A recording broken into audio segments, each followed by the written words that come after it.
Hi everyone, and welcome to a new House webinar. I'm Santi and I'm the Communications Manager here at House. Part of the House Pro Managing Growth Initiative this month. In today's session, we'll be focusing on just that, and we are joined by three small business owners who will share some of their experience and lessons in growing a thriving construction and design business. Some topics we'll cover today, internal processes and tech you need to set up for successful business growth, business strategies to help increase profitability, and how to win clients that are right for your business. Now, I'd love to welcome Veronica, Ian, and Troy, and I'll let them introduce themselves for those tuning in, and for them to tell us a little bit about their business. So let's start with, in no particular order, Veronica. So if you could just tell us about yourself and what you offer. Hi, my name's Veronica. I run a construction company with my husband. I've been managing it for 3 years. The company's been around for about 10. We do residential home builds, renovations, extensions, and we also have a home improvement arm of our company. We are Sydney-based. We have jobs ranging from the North Shore to the eastern suburbs to the Blue Mountains. Great. Ian? Hi, thank you. So Ian Knox, I run a small company called Valkyrie Interiors. We offer design services, both house and interior design, and then we project manage and deliver the projects that we design. So we have a good bunch of tradies that work with us. We also own a joinery, so we produce, manufacture and produce our own joinery in-house to make sure that we get that 100% right. We've been around about 2.5 years. About 10 people internally, and obviously we support all of our studies and all of those kinds of things. Based in the Canberra region, for the right job we might travel, but yeah, basically that's us. Wonderful. And Troy? Hi everybody, thanks Santi for that. My name is Troy Panner. We look after a company called Palladium in Sydney. Our head office is actually in Piedmont, and we've been actually operating in Australia for about 18 years. And my father, he's been in the business for 26 years, originating in Persia, building apartments and villas, where he came to Australia in 2004, I believe, to start the home businesses here.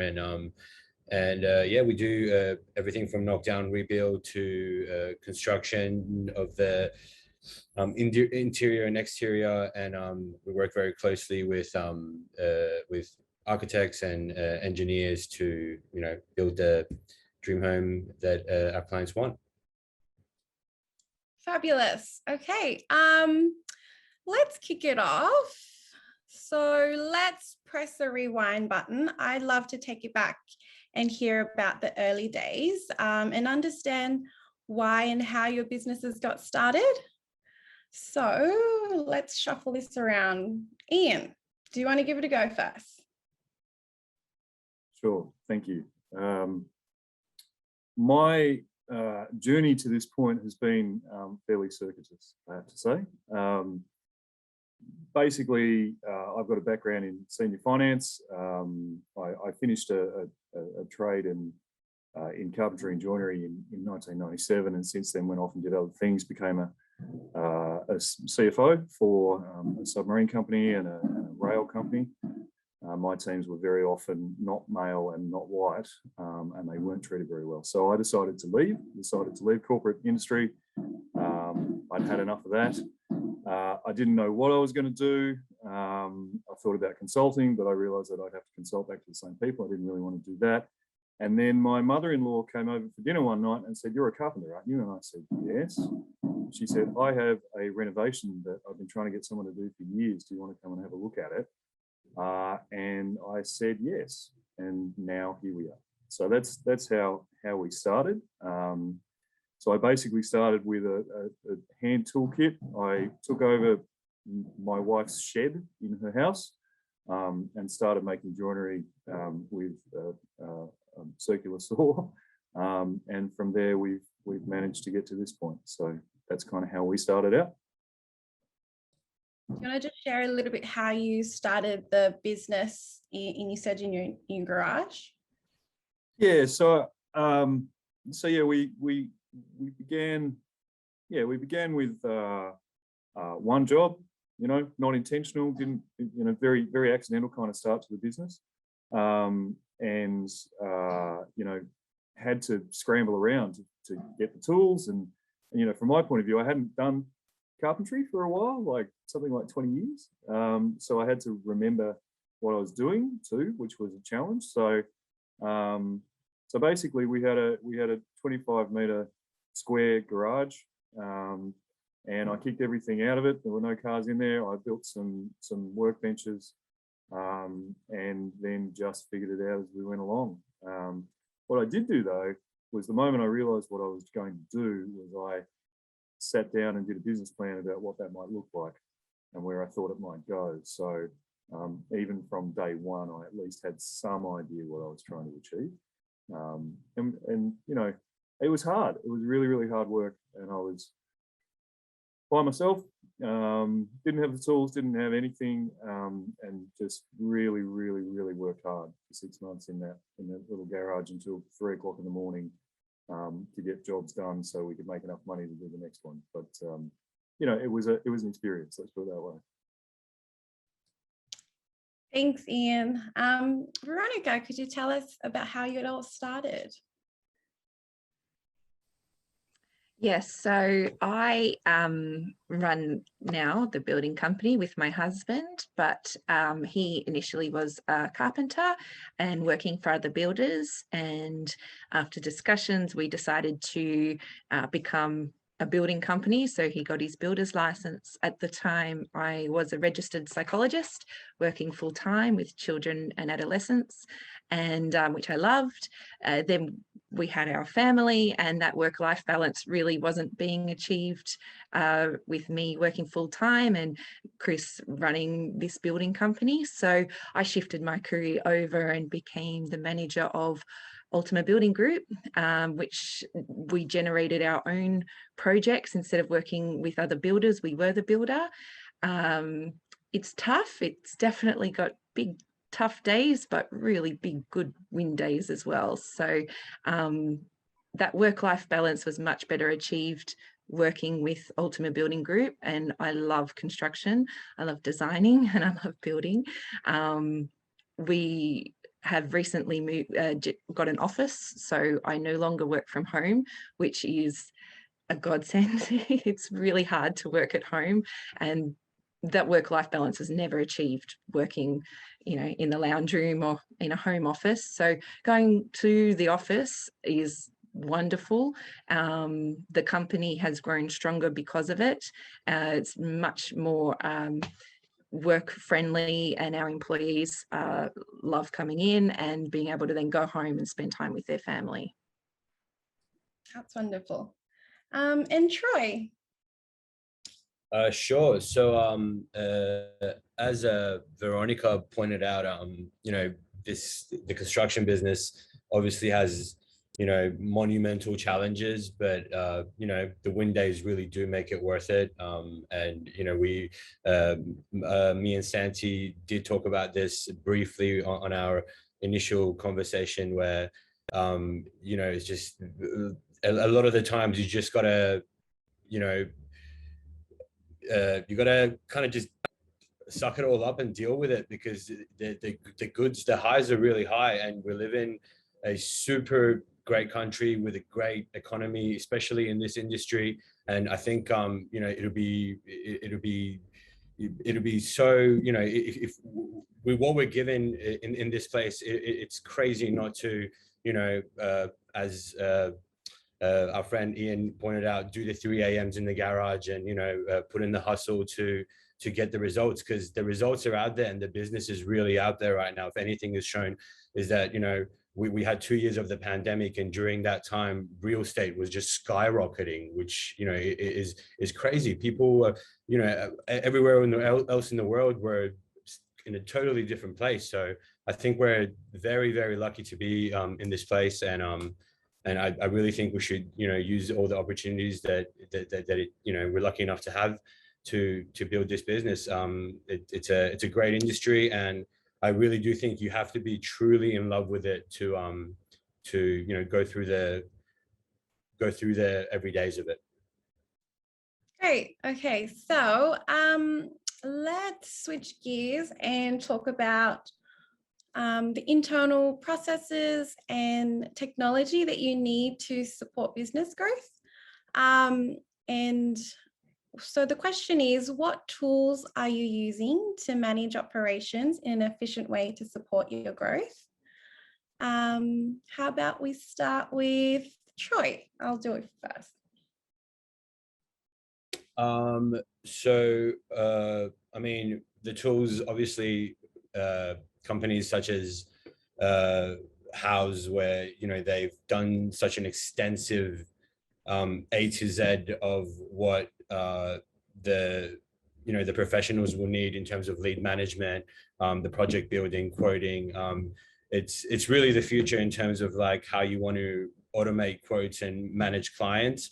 But as helpful as it is, I do reckon your best tools, as Veronica pointed out briefly, is, you know, having that your employees and yourself, you know, in an environment where you guys can regularly hang out and come up with those ideas and grow the business in person. Working from home does become a little bit harder, but in terms of digital tools, I guess, look, we're in a very, very digital age right now, and I think it's nuts to not get behind any sort of marketing advantage that you can get, and, you know, either putting the time to learn it yourself, or, you know, hire the right people to really, really grow that aspect of the business as much as they can. I think I think a lot of people, I think their mistake is not putting enough money in marketing. I think, you know, everybody's fighting for the top Google space. Everybody is, you know,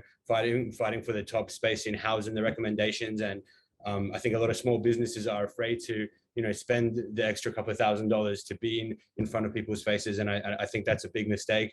I don't think, you know, yellow pages and newspaper ads work anymore. So I think there's a big, you know, obviously in the last 10 years, we've gone to a big shift digitally. And I really think, you know, people, business owners, especially in this business, have to, you know, set aside a fair bit of capital for this. Yes, so at Ultima Building Group, we have a big focus on our systems and processes, and really making sure that these are in place and being followed and consistently reviewed. The systems require documented procedures that can be repeated, which makes it our clients have a better experience of what we offer. Our productivity increases because things are consistently being done the way that we want them to be done, and issues are resolved much quicker if all the steps are followed. Our flowcharts, our checklists increase not only our client experience, but also our employees know what we need and expect from them, which generates them having a better experience of their work, and we're able to then produce better business assets as a company. I think it's more valuable for a business to have as many assets as possible, and if those assets are repeatable, it's a more valuable company for you to have. Thank you. And Ian, could you tell us a little bit about some of those processes and tech in your business? Sure, thanks. So there's kind of, for me, there's two aspects to this. The first is technology. Well, there's probably three aspects. The first is technology. So in terms of technology, in terms of marketing, we use House. We generate most of our leads through House. Some come through word of mouth and repeat business. We use House also to manage our quoting system. and most of our communications in the lead stage. So House is incredibly valuable for creating the leads, managing the leads, delivering the quotes. We use House for all of that, basically as a CRM tool, a customer relationship management tool.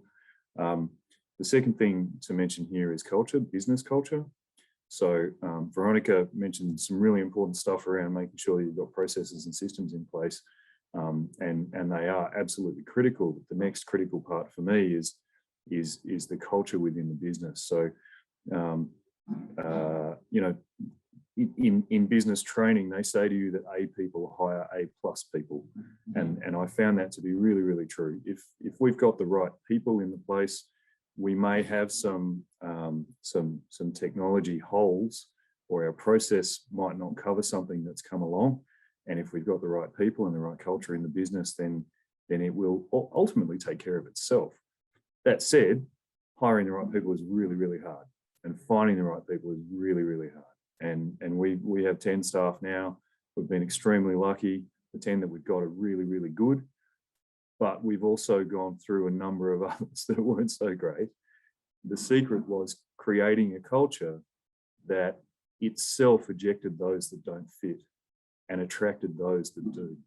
And the other thing that I'd probably mention about culture is ultimately it starts with the guy who owns the company or the woman who owns the company. If you treat your people well, they will end up treating you well. Loyalty becomes a factor.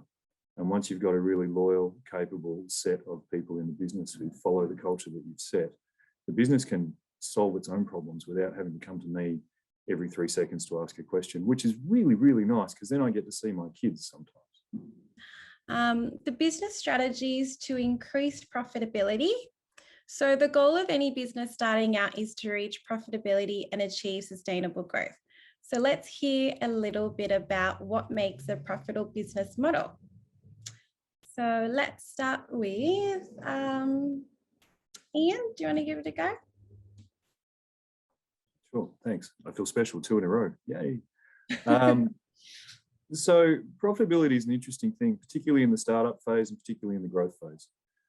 So growth just sucks the cash out of the business. And I'm sure that Veronica and Troy can attest to this. You go from a very small business to a medium-sized business, and during that process, you are pulling all of the profit that you might have made last month to pay for the jobs that are on this month to be able to create the profit in the next month. So profitability and growth can often be a little bit of a misnomer when it comes to cash.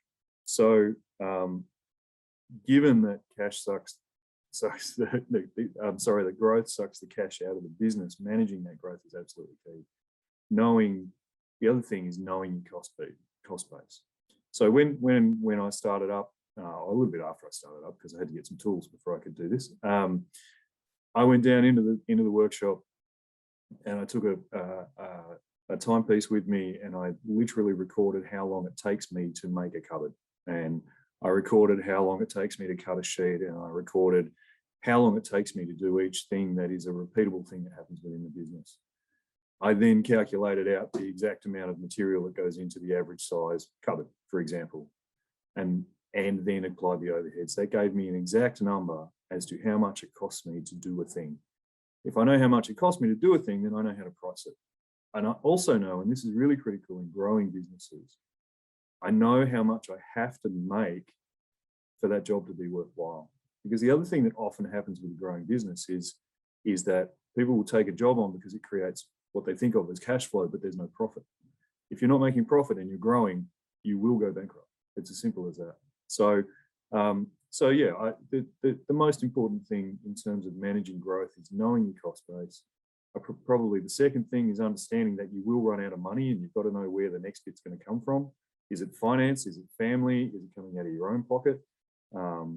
And then when you get to a certain point where you've got that profitability, you've also got to stop sometimes. You can't continue to grow forever. You've got to stop, put some money in the bank, take a breath, and then go again. You can't just continuously grow. So that would probably be kind of the takeaways from my experience so far in this business. Great. Troy, I can see you nodding your head there. Do you want to share your perspective there?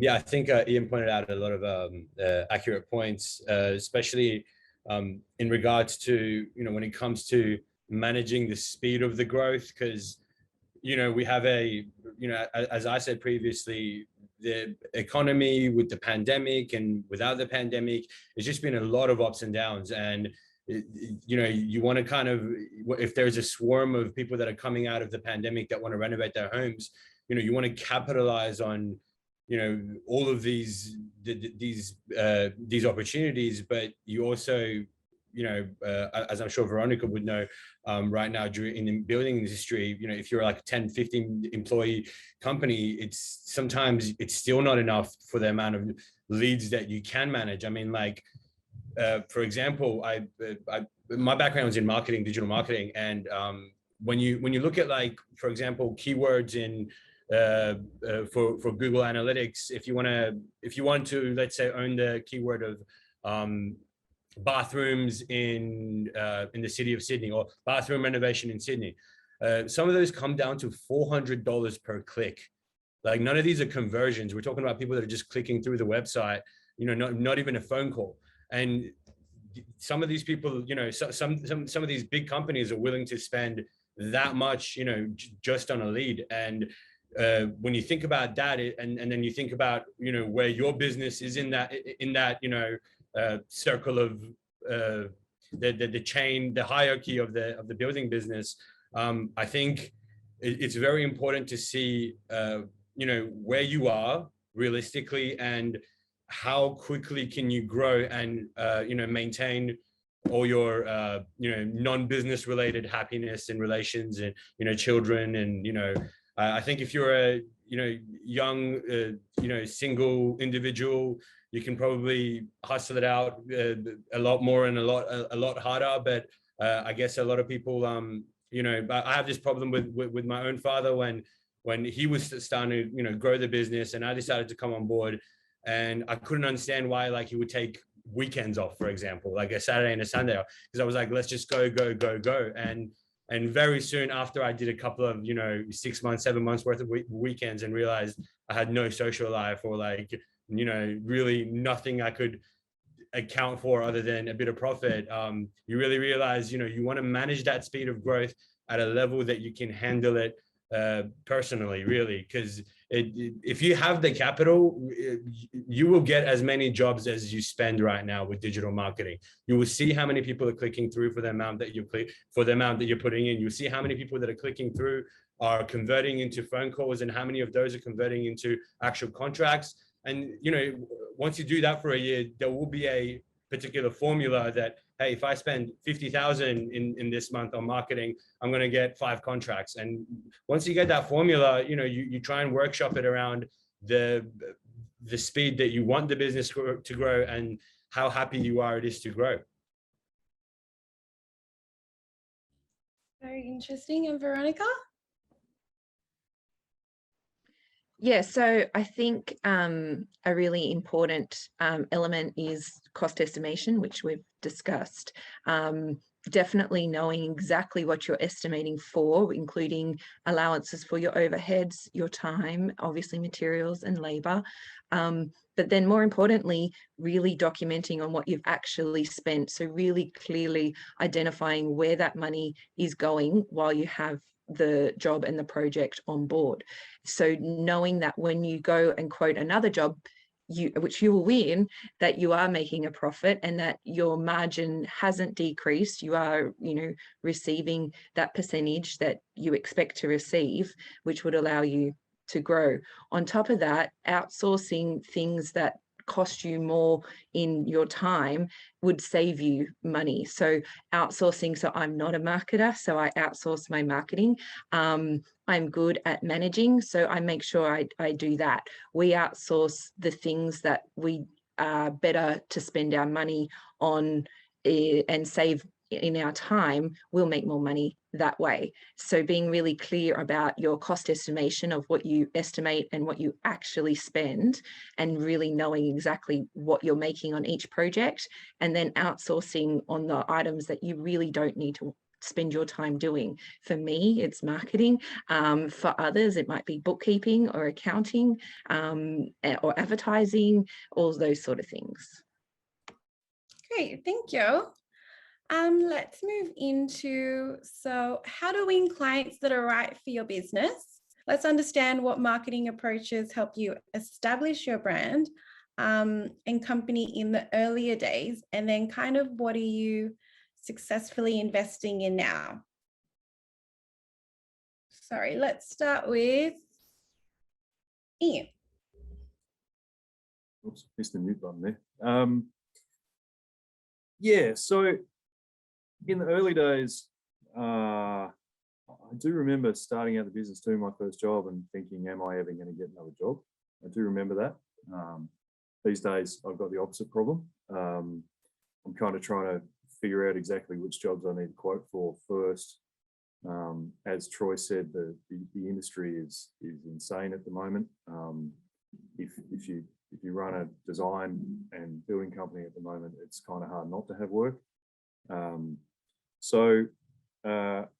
But it starts at the start. It starts when we began. I in Canberra, in the region here, tradies have a really poor reputation for turning up and for quality and for talking to their clients. And it goes back to the culture we talked about earlier, where I started out the business saying we will either turn up or we will call if we can't, and just simply communicating with our clients. The second thing with that is it's a bit of an internal thing. If we say we're going to do something, we do it, even if we have to do it late because there's been some other thing happen, which happens in this industry. We will tell the client that we're going to be late because of this thing. We don't lie to them. We tell them the truth, even when it's something. And this did happen to me once. A machine broke down. That was really, really frustrating. And I had to ring all my clients and say, I'm sorry, the machine's broken down. We can't get this work done for 3 weeks until someone turns up. But I've found that all of the clients in those situations have always been happy because we actually spoke to them instead of just not turning up for 3 weeks. So differentiating ourselves in the marketplace by just being there and doing what we say we will do was really, really important. In terms of finding the clients now, it's actually about filtering what's coming in now. It's when I first started, it was about trying to find people to do jobs for, and that was really hard. And now it's the opposite of that. We are getting, I would estimate 3 or 4 leads a day right now. Now, obviously, we can't build 3 or 4 kitchens a day or do 3 or 4 additions a day. So we have to filter that very carefully, and also still protect our reputation. We know that some of the leads we get, we're not going to action, but we still communicate to them and say, look, terribly sorry. We don't necessarily say no, but we do say, we are booked up until whatever the date is. Thank you very much for your lead. If you're interested in having us work at that time, then let us know. But we also rate all of our leads when they come in. We go through and figure out on a scale of, size of job, profitability of job, type of client, so on and so forth. We'll give everything a rating. And then obviously we will look at our rating ones first and make sure that we're giving them the best possible service whilst not ignoring the others. That helps us identify exactly who we want to work with and what kind of jobs we want to do. And there is a really important part in that too. It's not always about profitability. There must be profitability, but the company wants to make beautiful spaces for people. We want to do things that enrich people's lives. That's why we're here, all of us. And that's how we select what we're doing. House provides almost all of those leads. Does an amazing job. We were doing a test last night. We Googled my name to see where it came up, and it came up on House. That was the first place. The second place was Valkyrie Interiors. So in terms of what Troy's talking about with the digital marketing space, we're not really in a position. We have a website, but to be honest with you, we don't really use it very much. It's only really there for someone on a house who finds us to go and check out what we can do and then come back to us. So that's how we filter leads, that's how we create leads, and that's how we make a decision on who we work with first, and also how we communicate to those that we can't get to. Great, thank you. And Veronica? Yes, so our marketing approach has evolved quite drastically in the last 3 years, and continually even now. We really sat down about 3 years ago when we shifted from construction to building, and we focused on the fact that our brand wasn't a building company brand. So we really targeted our marketing in strengthening our brand. We then shifted from that to identifying the clientele who we best suit. When we talk about leads, we get multiple leads a day, but we believe that a client, their home is one of their most important assets, if not the most important in their life. And a builder must get on with their client, and a client must get on with their builder. So we qualify our leads not only on the project base, but the client base. Not everyone will get on with everyone, and that's okay. So we make sure that the lead and of the project is appropriate for our company, but also that we as a builder get on with the client. And even though the project might be a really great, profitable project, if we don't get on well with the client, or if the client doesn't get on well with us, it's not a good lead. So it's not qualified. And from that perspective, our brand has been building and continues to evolve into a more trustworthy, communicating company that we could grow as big as we want to, but we, as discussed before, will grow at the speed that we need to ensure that our clients receive the quality construction building projects that we can deliver. Thank you, Veronica. Troy? Drastically different things. My father is quite older gentleman, Oriental gentleman. He's quite conservative, doesn't believe in, he believes in technology, but if you told him he would have to spend, tens of thousands of dollars on marketing, he would just laugh it off, and he would have never, believed that that's the way to do things. So, to my surprise, he actually did quite well for himself, even before I was on board with the company. But sorry. What would usually happen is that, and I think that this is a problem with maybe not a problem, but this is the case with a lot of the sort of smaller business builders, is especially when it's one person that runs the company. What happens is there's a ceiling. You can only manage probably 4 or 5 jobs per year tops, and what they would do is, like my dad, for example, he would be on in 2011, 2012, he would be on marketplace websites. He would get a couple of jobs, and he would actually then unsubscribe to the marketplace websites, because that's that to him, that was it. That's he was kind of content and happy with that. And it was kind of weird that until someone else went to him and was like, we can talk about making a process, systemizing, making things, I can't find the word, but systemizing, is that it? I don't know. Automating it, that's the word. There we go. And to the point where we can hire other people, hire a couple of foremen, make sure there's a good quality control, have a couple of guys on the team that have their experiences and their sort of standards are as high as my father, and care about the business as much as the owner, which as Ian says, it's a big luxury. It's very important to find, and you probably have to go through a lot of people to find the people that are on your team. And once you get a good balance of if you can get the multiple jobs, there will be a period where you will get overwhelmed once you go past the 3-4 jobs, big jobs, not small jobs, but 3-4 big jobs per year. You will go through, do I want to spend another 90,000 a year bringing someone else that's gonna, manage these projects for me? That to most people is a scary thought. But I guess, look, in the building industry, the contracts and the profit margins are quite extensive, and extensive enough for you to, let's say you manage 4 jobs, and by the 5th job, you just use the 5th job's profit to bring 2 more people on board, and just keep expanding like that, managing your growth like that. And And what I found was at the start, you know, when he was spending, my father was maybe spending, I'm not even kidding, like $700 or $800 a year on marketing. And, you know, he was quite happy with that. But once once I actually convinced him to, you know, spend a little bit extra, put the capital there, and we started getting all these new jobs, you know, he started kind of getting overwhelmed, and his hand was honestly forced into expanding the business, you know, just putting in more capital in making this a company that can manage 30 or 40 or 50 projects per year rather than just 3 or 4. And yeah, it's been great. And I think the industry and the technology has really developed in that sector.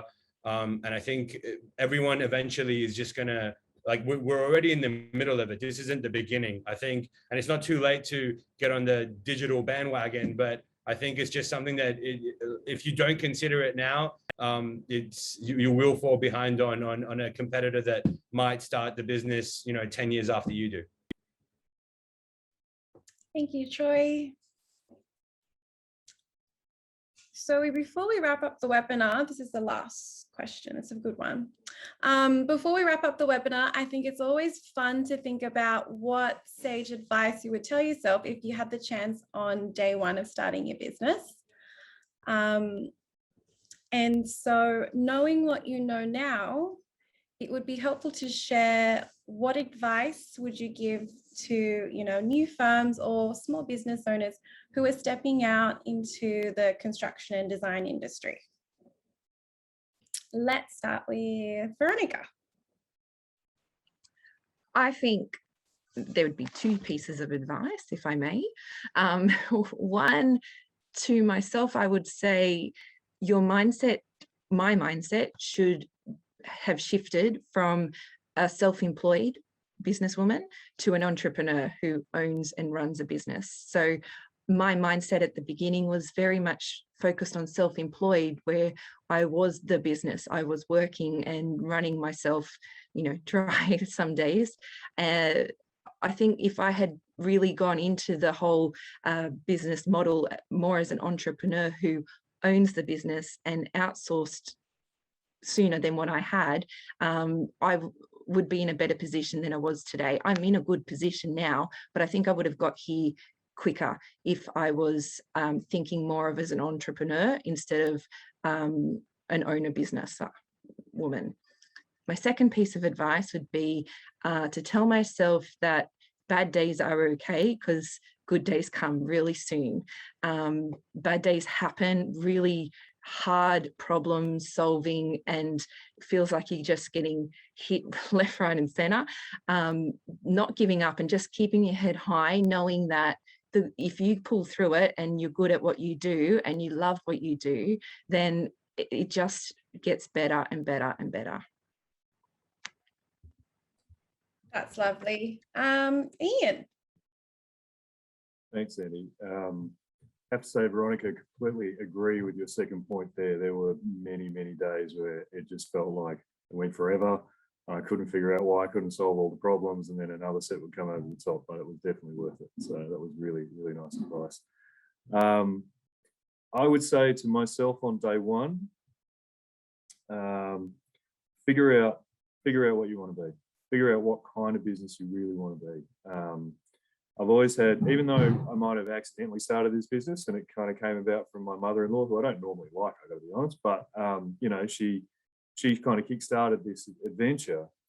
But I knew from the start that I didn't want to be a bloke in a ute. I didn't want to have a business like that. That I really wanted to be what we are now, which is this design, beautiful space that we create. You know, we really create beautiful things for people. We knew from the start that was what we wanted to do. The next question was, well, how do you do that? And so, and I mentioned before that even though I might have started in the garage with nothing, I wrote a business plan straight away. And the first business plan is going to be wrong, like really wrong. But you've still got to start somewhere and understand what it is you're trying to achieve. And then when you get a little bit more experience, go back and rewrite it and understand where you're trying to get to. Having that in the forefront of my mind the whole way through has meant that when there have been extremely difficult times, and there have been, I've still been able to keep in mind what I'm trying to achieve and make sure that I try and make decisions to get there, to create the culture that's going to be able to deliver that vision. So yeah, I think the other thing that I would have said to myself is, this is going to be really lonely. It's really hard, and you're by yourself a lot, and you're going to do really, really long hours, and you're going to be really committed to it, and you're not going to see your family very much for a while. It's a lonely path until it gets to kind of the stage we're at now, and then it becomes absolutely worth all of the effort that not just myself, but my family and everybody else involved in the business have put in. So thank you, Santi. Lovely. Thank you, Ian. And Troy. I mean,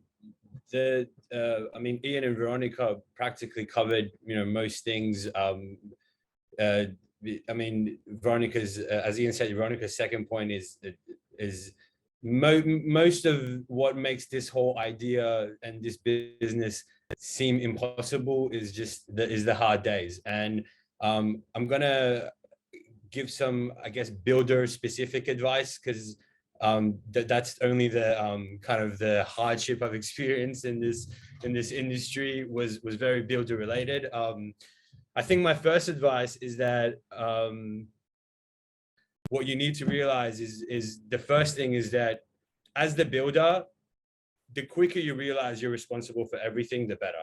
I think you need to understand that. I think you need to understand that if any of the subbies that you get, if any of the neighbors that complain, or if the council has a problem, you're the guy. Everybody, if there is, I mean, this might be a horrible example, but like actually to the point of where your subbies need to go to the bathroom is your responsibility. So you need to know that, and the quicker you learn that there's going to be a lot of stuff that goes wrong with those responsibilities because there's just simply too many. I mean, the odds of you killing it in every single contract with no problems is literally zero. So I think it's just important to know that the bad days are temporary, and it's gonna be over. It's the council is gonna be a pain in the bum, and the neighbors are gonna be a pain in the bum. So I think it's a big process of the job, and the profits, the paycheck makes it worth it. I think you just got to deal with it, and just keep telling yourself that anything that you're going through is super temporary. And my second advice would be what I touched on before, is that we live in a great country. We really, really are so blessed, and we really, really have to understand, like, it's if we have that gratitude on where we are in the time that we are, it helps a lot with the bad days. I don't think anybody else in the world is as lucky as us. I truly believe it. And if the countries that are as lucky as us, they don't have our good weather, I guarantee you. Don't mind today. Today's not a good example. Thank you, Troy. Good thing we can't see how cloudy it is outside. And that's all for today's session. I want to thank Veronica, Ian, Troy for giving us their time and sharing their experience and tips. I hope you found it useful. If you have any questions, please contact us via support on the House Pro page. Thanks, and see you soon on House Pro.